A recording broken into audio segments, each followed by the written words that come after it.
Good evening, church. Y'all have a good afternoon. Good. Now tell me the truth. Be honest. How would you have done with those kids? Terrible. Awful terrible. I just want to say that Elliot sounds just like one. He does. I know. He was talking about truth. He would be wonderful. Absolutely. And Linus was good at memorizing things too. If you didn't hear that, Tammy was saying that Elliot sounds just like Linus on the, remember the old Peanuts Christmas special back in the 1960s? Karen and I still get that out and watch it every year. That's part of the tradition. That and It's a Wonderful Life, you know. There are just certain movies you have to watch. We don't have to watch the Train movie anymore now that Andy's grown up and moved. Did that for several years too. What was the name of that one? Oh yeah, Polar Express. Yeah, we watched. That's a long movie. Oh, and there's one other one too. And I keep thinking about it from the text that we're about to come to. It's the Rudolph the Red-Nosed Reindeer, because the word abominable is in some of the English translations in Revelation 21, and that word just doesn't sound bad to me anymore. You know, after growing up as a kid watching the abominable snowman, and the only thing that was wrong with him is that he had a bad tooth. You know? So I have to translate that word as vile or something down. Abominable just doesn't make it. All right, we're reading from Revelation chapter 21. We've already read the first 2 or 3 verses and talked about them, but we'll get into context here. This is John, the apostle, and he's been given a vision from Jesus of heaven here. We've gone through the entire book, and this is the climax where he sees visions of heaven in chapters 21 and 22. 21:1 he says, "And I saw a new heaven and a new earth, for the first heaven and the first earth had passed away, and there was no longer any sea. And I saw the holy city, the new Jerusalem, coming down from heaven, from God, dressed as a bride prepared for her husband." Verse 3, "And I heard a loud voice from the throne saying, Look, the dwelling of God is with men, or people, and he will dwell with them. They will be his people, and he will be with them and will be their God." Okay, that's where we left off. So we'll start here in verse 4. Still speaking about God dwelling with his people, it says, "And he will wipe away every tear from their eyes, and death will no longer be." Now, that's worth just stopping and thinking about for a moment. That nothing will die anymore. Death is a part of the curse that was introduced into this heaven and earth in the Garden of Eden when Adam and Eve sinned and disobeyed against God. But there, death will be no more, nor will there be mourning or crying or heavy toil. Now, there will be work. We'll see as we go further that work is not the curse. It's work that is heavy toil that is the curse. Well, it's panos, which has rendered in several different ways. What have you got? Pain. It can be pain. But it can also be toil, as in hard labor. But the point here is that I like to think about this by asking this question. Imagine you were to go to work this week and everything turned out exactly the way you wanted it to, or even better than you wanted it to. You know, how many of you have that expectation when you get out of bed tomorrow? What's that? It'd be my last week. It would be your last week. You know, if it all worked out, just imagine what a joy that would be. So the pain and suffering and toil from things that just don't work right will be gone. And those of you who are used to thinking about these texts in a broader theological sense, see what's happening here. If we look back at the language in Genesis chapter 3, we would see that there are individual pieces of the curse that are being reversed here. Death is being taken out. The distress of work is being taken out. Things are being returned back to the way God intended them. But let's not miss this. They don't go back to the Garden of Eden. Heaven is not a replication or a duplication of the Garden of Eden. There was no New Jerusalem in the Garden of Eden. There was a sea on earth in the Garden of Eden. So this is not going back.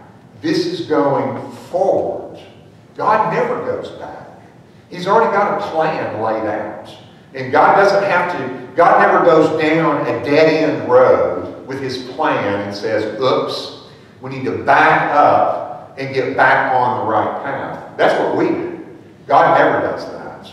God knew from the moment that he made Adam and Eve, from the moment that they sinned, that he had a path forward. He can already see all the way to the end of it. We're going to read tonight is the beginning and the end, the Alpha and the Omega. The first and the last, it says in chapter 22. So he's always moving toward the conclusion. We don't have to go back either. We can always go forward in our life because God has something new and he's already worked it out. And then at the end of verse 4 it says, for the first things have passed away.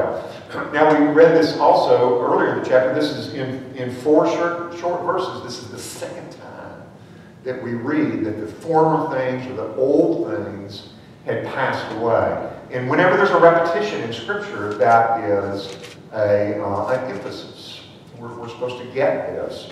And remember what I said, there's no going back. It's all going forward with God. God has a plan for the future. We don't have to go back to the old things. The old things have passed away. Yes. They serve their purpose. Now we move on to the new things. Verse 5. And the one sitting on the throne said, look, I am making all things new. And he says, right, because these words are faithful and true. Surprisingly, this is one of the few times when the one sitting on the throne, which is obviously God, this is one of the few times in the book of Revelation when the voice actually comes directly from the one sitting on the throne. You would think, and you don't notice that until somebody points it out, and you go back and read the book of Revelation, rarely does God speak directly. Who is it that's speaking most of the time? Jesus is given credit for the message early, but who else is speaking throughout the book of Revelation? There's an angel that is bringing John through all of this, and he's explaining all of these visions to him. And of course, a lot of what we're reading is what John wrote down. So we're getting it from John and from the angel. But here it says, this is an actual quotation from the one who is sitting upon the throne. And notice the circumlocution. He's still not called God. He's called the one sitting on the throne, which is a reminder that he is the one who is in charge of all that is happening. That's the focus. We could call him several things. We could call him the maker of all things. We could call him the Redeemer, the Father of Jesus. We could call him the shepherd of his people, but he's called the one sitting on the throne. Here, there's always many different ways that we can refer to God. And in the Bible, we should always ask ourselves, why is he referred to in this particular way, in this particular place? And here, he's referred to as the one sitting on the throne because the original readers of this text were facing that question. Is he really God? Because they were being told Caesar was God, and Caesar was Lord, and they were supposed to bow the knee to Caesar. And so they get this picture over and over again in the book of Revelation that there's somebody else sitting on the throne, and it's not Caesar. It's not Augustus. It's none of them. Yes, Jordan? Why don't we see, like, I know in the next chapter or so we'll see some of Jesus' words written in red. Why don't we see it here? Why don't we see what now? Is the lettering, I know like some Bibles will have the lettering in red that Jesus said. Why don't we see it explained here? I still didn't catch exactly what you're saying. Help me. It should be, so this is being spoken by Jesus, so it would be in the red letter edition. Yeah. Red letters. Oh, red letters. Yes. Okay. Okay. I cannot answer that question because I was not the editor of the Bible that you're reading from. And I think it's, some people would say that it is dangerous, potentially harmful to put Jesus' words in red letter. I grew up reading Bibles that had red letters in them. And it was when he was on earth, Tammy pointed out. But you bring up an interesting issue, Jordan. There's a group now that calls themselves the Red Letter Christians. I'm almost making this up. Have you heard that, Jack? I just heard about them within the last couple of years or so. And what they've done is they have reduced their text of the Bible to the red letters out of a red letter edition of the Bible, and they've basically thrown everything else away. So who would, I see Clary back there shaking his head. You probably grew up reading red letter Bibles. Did you ever think somebody would take the red letters out and throw the black letters away? And so you have to be careful what you do when you edit the Bible and publish it. You never know what people are going to do with it. And the red letters, it's interesting to read a red letter edition of the Bible so that you can see the words that Jesus spoke. The danger is that it's all God's words. It's all God's words. And we don't ever want to forget that. And we certainly don't want to be a part of a group that has a text within a text or a canon within a canon, where these things are more important. The Bible, we should read the whole thing, and there's always going to be some things in the Bible that test us, that challenge us. And when we reduce the Bible to something that no longer challenges us, that's not the way it's supposed to be. Because the Bible will always cause us to ask questions and wonder about things. Yours has red letters in Revelation. Fascinating. And which Bible is that, Helen? It's in the NIV. Yours does too? Okay. Yeah, I've never necessarily had anything against using the red letters. But when I heard of that group, then I started thinking, well, maybe this isn't such a good idea. As long as we remember that from Genesis 1 to Revelation 22, it's all God's Word, everything in between. All right, verse 5, the one sitting on the throne speaks, and he says, he begins with this word, idu, look, behold, in the Old King James Version. It's a word that is meant to get our attention, to put some emphasis and some highlights on what comes. And look what he says, I'm making all things new. All things new. Now let's think about what we have seen already in these 4 short verses in the book of Revelation. We've been told, John saw it, we're reading about it. We've been told that there's a new heaven and a new earth. So we can think of that as nature, if you would. So there's a whole brand new nature out there. We start all over again. And people argue about whether or not God will use the matter, the protons and the electrons and all the things that make the quarks and all the things that make up this world. Is he just going to use that same material and reshape it? Or is he going to just completely destroy all of the material from this heavens and earth and speak into existence a brand new, in scientific terms, a new Big Bang, if you will, where there's brand new stuff. I don't know. I'm sure however he does it, it's going to be good, you know. And I would never dare to tell God how he should recreate the heavens and the earth. Although I must admit, at times I have been tempted to tell him how he should run the present heaven and the earth.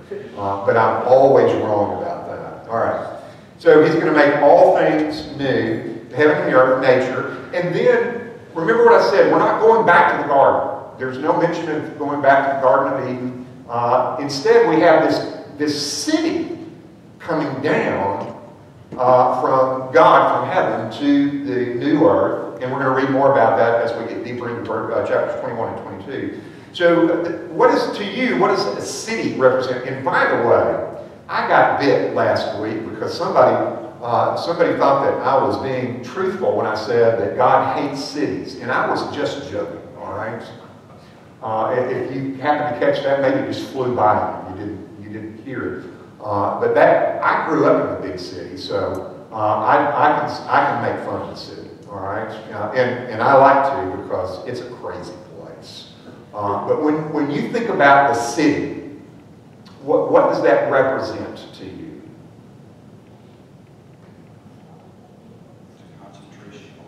Concentration of a lot of people, okay?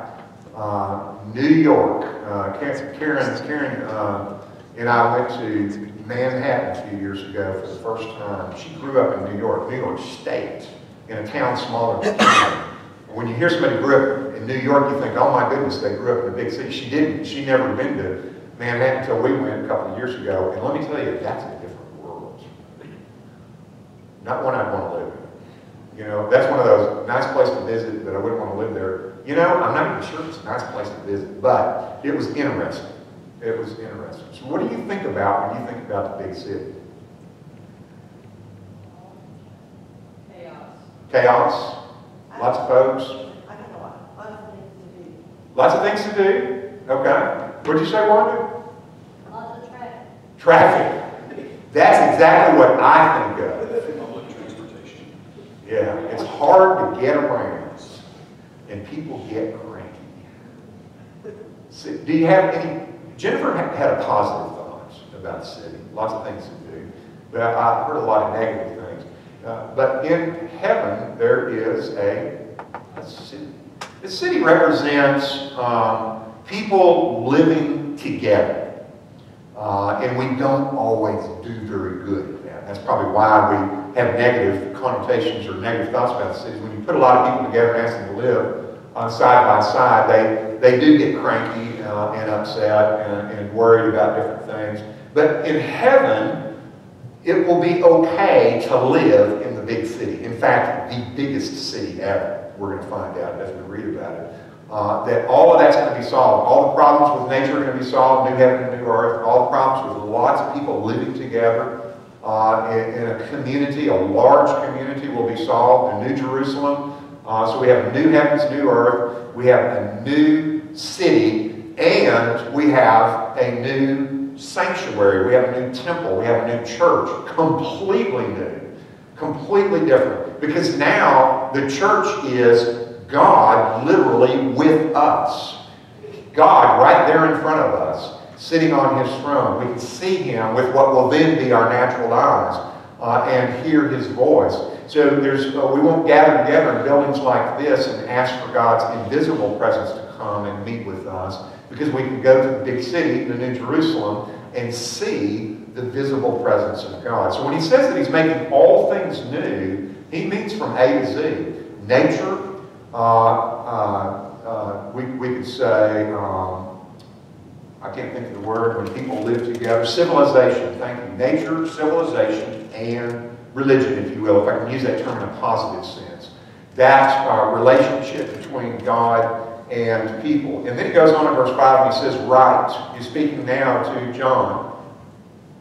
He says, right, because these words are faithful and true. This is about the 12th or 14th time, I think it's the 12th time that he's been told this actual word, grapson, is used, right. 7 times he's told to write in the 7 letters, way back in chapters 2 and 3, the 7 letters to the 7 churches, write to the churches. But he's also told early in the book that this is going to be a writing excursion for him, that he's there getting this vision to write it down so that we can do what we're doing tonight, so that we can do what Christians have done for almost 2,000 years now, which is read these words and ponder them and be blessed by keeping them. Remember, our goal from way back in chapter 1 is blessed are those who read these words and listen to the words of this prophecy and keep them.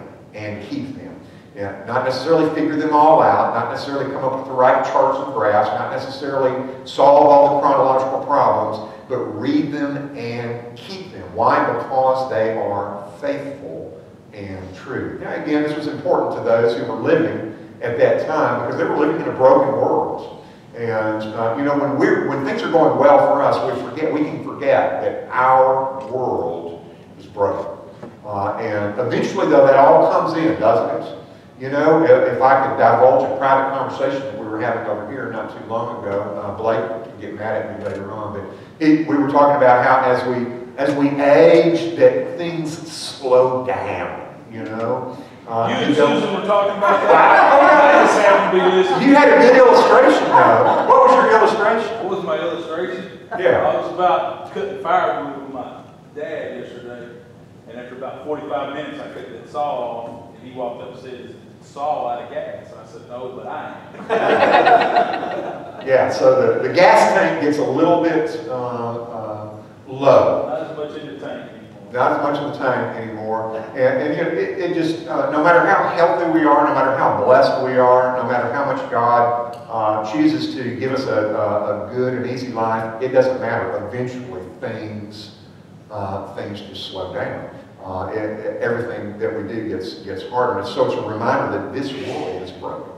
And fortunately, though, this world is not home. We have these faithful and true words that tell us we have another home. We have another city whose foundations are not made by human hands. And that is our home. It's not going back to the garden. It's going forward to the New Jerusalem. All right, we'll continue to read from the book of Revelation, picking up right here, God willing, next Sunday night.